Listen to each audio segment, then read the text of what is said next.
എവിടെയാണമ്മേ നിങ്ങൾ ഇന്നലെ കാണിച്ചത്? നിങ്ങൾ ഇന്നലെ വരാന്ന് പറഞ്ഞിട്ട് വന്നില്ലല്ലോ. ആന്റിയോട് ആരാണ്ട് പറഞ്ഞത് ഞങ്ങൾ ഇന്നലെ വന്നില്ലെന്ന്?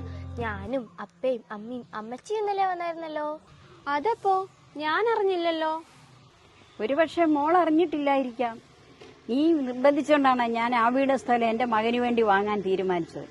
പക്ഷെ ഇന്നലെ അവിടെ വന്ന സമയത്താണ് അവർക്ക് ആ വീട് സ്ഥലവും വിൽക്കാൻ താല്പര്യമില്ലെന്നറിഞ്ഞത്. സത്യത്തിൽ അവർക്കിഷ്ടമില്ലാതെയാണോ മോൾ ആ വീട് വിൽക്കാൻ തീരുമാനിച്ചത്? ആന്റി, ഞങ്ങൾ ഇന്നലെ തന്നെ നല്ലൊരു വീട് സ്ഥലവും കണ്ടു. അത് ഞങ്ങൾക്ക് ഇഷ്ടപ്പെടുകയും ചെയ്തു. ശരി, നീ എന്തെങ്കിലും കാര്യം ഉണ്ടെങ്കിൽ വിളിച്ചാൽ മതി.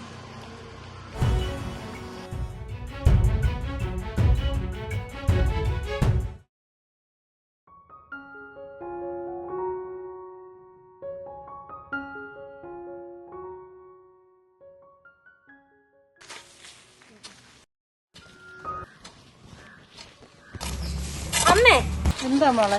തങ്കമ്മ അവരുടെ മക്കൾ ഈ വീട് വാങ്ങാൻ വന്ന കാര്യം എന്തുകൊണ്ട് എന്നോട് പറഞ്ഞില്ല? നിന്നോട് രാജീവ് പറഞ്ഞു കാണുമെന്നല്ലേ ഞങ്ങൾ ഉദ്ദേശിച്ചത്. പറഞ്ഞോ ഇല്ലയോ എന്നല്ലത് ഇവിടുത്തെ പ്രശ്നം. എന്തുകൊണ്ട് ഈ വീട് വിൽക്കാൻ പറ്റില്ലെന്ന് അവരോട് പറഞ്ഞു? അമ്മ എന്തിനാ ഇത്ര റൈസാ? നിനക്ക് കൂളായിട്ട് ചോദിച്ചാ പോരെ. എടാ, നീ മിണ്ടാതിരി. നിന്നോടൊന്നും ചോദിച്ചില്ല. മോളെ, എന്റെ മക്കള് ജനിച്ചു വളർന്ന വീടാണിത്. ഈ മണ്ണിൽ കഷ്ടപ്പെട്ട് ഈ വീട് ഇത്രമേലാക്കിയെടുത്ത പെട്ടെന്ന് ഒരു ദിവസം ഇവിടുന്ന് ഇറങ്ങി കൊടുക്കാൻ പറഞ്ഞ നല്ല ബുദ്ധിമുട്ടുണ്ട് മോളെ. മനസ്സിന് നല്ല വിഷമമുണ്ട്. ഈ വൃത്തികെട്ട വീട്ടിലേക്ക് എന്റെ ഫ്രണ്ട്സിനെ പോലും കൊണ്ടുവരാൻ എനിക്ക് പറ്റുന്നില്ല. അങ്ങനെയാണ് അമ്മ വേറെ എവിടെയെങ്കിലും ഇത്തിരി സ്ഥലം വാങ്ങിച്ചൊരു വീട് വെക്ക്. ഇത് അമ്മൂമ്മയ്ക്കും അപ്പൂപ്പനും വേണ്ട സ്ഥലമല്ലേ? ചെറുക്ക, ഇനി നീ നിന്റെ കാരണം അടിച്ച് ഞാൻ പൊട്ടിക്കും. നീ എന്തിനാ അവനോട് ദേഷ്യപ്പെടുന്നത്? നിനക്ക് അത്ര നിർബന്ധമാണെങ്കിൽ ഒരു വീട് വാടകയ്ക്ക് എടുത്ത് അവിടെ താമസിക്കും.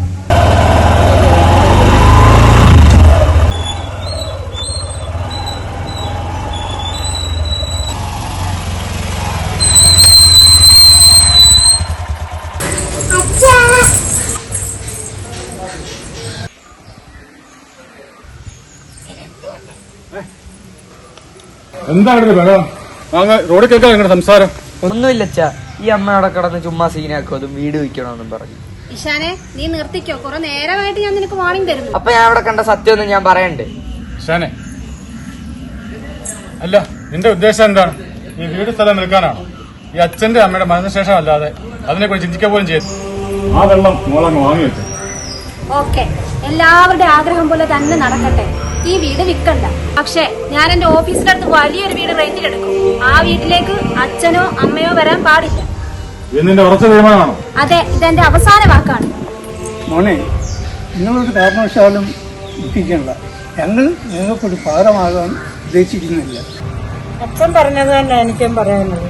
നിങ്ങൾ പോയി എവിടെങ്കിലും സുഖമായിട്ട് ജീവിക്കും. ഞങ്ങൾ രണ്ടുപേരും ഒരു കാര്യമായിട്ട് വരുത്തും.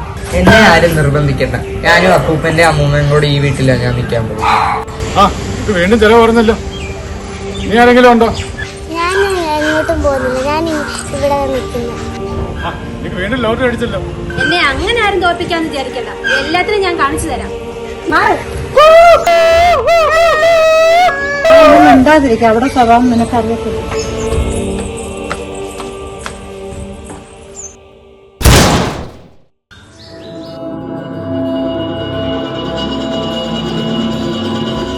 അമ്മ പറഞ്ഞ ശരിയാ.